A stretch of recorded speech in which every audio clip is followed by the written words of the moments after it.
son went missing 10 years ago. I woke up before my wife only to find our front door open.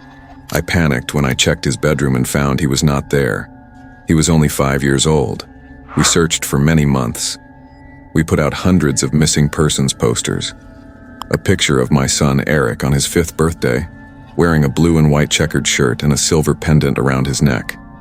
My wife was beyond devastated. She couldn't sleep and she barely ate. It got to a point where she was hardly functioning. "We will get through this," I would say. "Do you think he's still out there?" My wife only answered, "I'm not really sure anymore."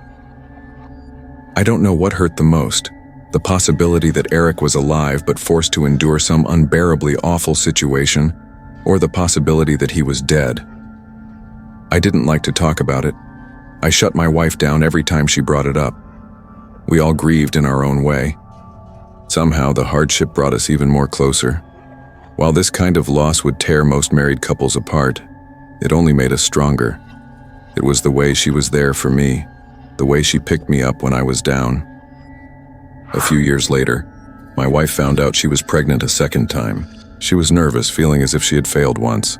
I reassured her that things would be all right this time. I couldn't afford her having parenting insecurities. She gave birth to another son. We named him Erickson, after his brother.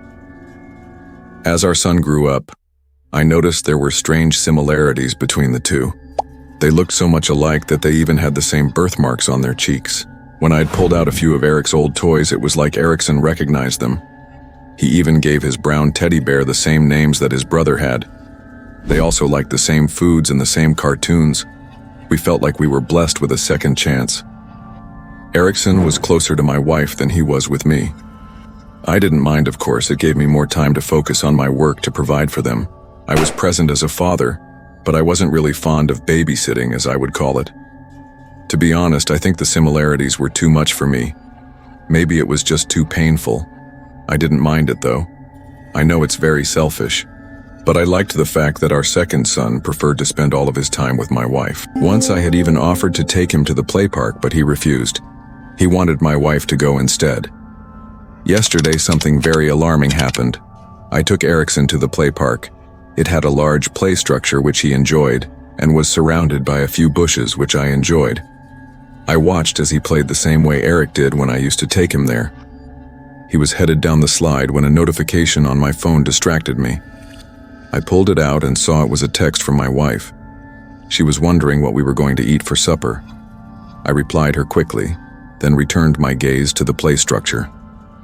To my shock, Erickson was nowhere to be seen.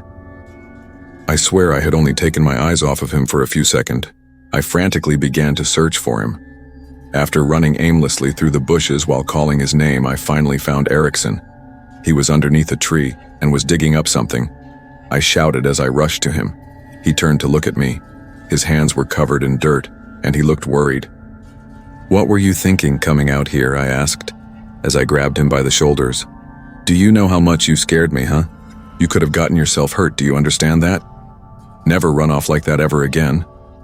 He apologized. I hugged him and sighed in relief. "What are you doing out here anyways?" I questioned. He pointed his little dirty index finger to the hole he had started to dig. I raised my eyebrows curiously and walked over to the shallow pit in front of me. I told him not to play in the dirt. "But Daddy, I have to keep digging," he exclaimed. "I have to show you something." "Show me what?" "Daddy, just keep digging, you have to see for yourself. It's a deep hole." I don't know why, but I felt compelled, like I was under some obligation to listen. I found a dry stick big and strong enough to use for digging. Erickson did as he was told while I dug. He stayed nearby. I dusted off the hard surface I had struck moments ago, only to find something that was an off-checkered blue cloth. I dusted away the dirt until I could make out what I was looking at. There, in front of me, was a child-sized skull. Beside it, I saw something shining in the light. I picked it up to reveal it was a silver pendant, one from a set I had bought Eric on his 5th birthday. What the hell is this?" I stammered. "What the hell is this?" "It's me, Daddy," Erickson started to say. "That's where Mommy left me after she put me to sleep.